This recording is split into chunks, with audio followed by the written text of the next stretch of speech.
We went in with $8,000. We borrowed it from my sister-in-law, and we started with just Tommy and I was washing dishes and waiting tables, and he was back there sauteing everything to order and making sure everything was, shopped every day, and he still does that to this day. He still shops. Well, he started by seasoning a soup in his father's restaurant, and his father said, "You've got it on your tongue.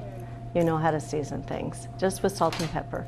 And from there, he went to Switzerland to apprentice at the Hotel Berlach. He taught at LCC for a while, and he also did some classes for Sheldon. It just wasn't enough income for us to survive, and so that's one of the reasons we went into this place, is because the little small part-time jobs that he would get in Eugene, Oregon were not able to support the family. He does a lot of fish, probably at least 5 fish dishes. He has exotics like duck fillet. He does pasta because everybody loves a pasta. Vegetarian, at least one vegetarian. And every plate is beautiful.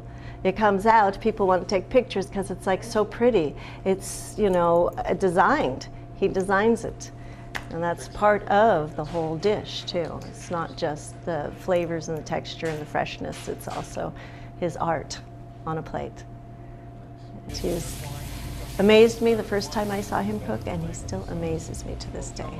He told me a dream that when we got together that he was going to be feeding the people and feeding them right and reminding them that they need to start fresh every time that they cook. We don't have a freezer in this restaurant. So, well, actually, I do have one for the ice cream. Sorry. Hi, I'm Chef Bruno from Bruno's Chef's Kitchen here in South Eugene. Today, we're going to be doing some scampi bordelaise. So, we use a cooking olive oil. I don't like to use an extra virgin olive oil in this cooking. We're going to use a little bit more oil in the pan because we actually use that oil to develop a sauce. So, we'll pick out some prawns here. I do about 12 of these to the order. And you want to be careful here when you're putting this in. If this is very wet, this is going to explode on you. So make sure, as you can see, this is warm. We'll put a little salt on the prawns. And you want to turn them around a bit in the oil.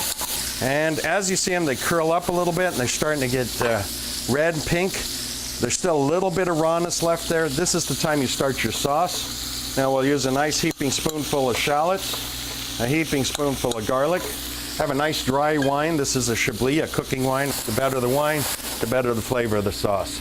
And we'll throw a little, maybe a tablespoon of stock in here, just to emulsify it. And then we'll take some of this butter. And naturally it is a butter bordelaise, so you're gonna see some butter going in here. It melts down. We'll put a few drops, a little squirt of lemon juice. This is probably, quarter teaspoon, the most. And you can always adjust these flavors as it's working here. At this point now we're done. We're going to put the parsley in, which is standard to all bordelaise sauces. They do parsley, chopped parsley. And you're done. You're looking at all this sauce and you're going, well, what do you do with all that sauce? Well, I'm going to tell you. The prawns, they're kind of your protein, but the reason for a scampi bordelaise is the sauce.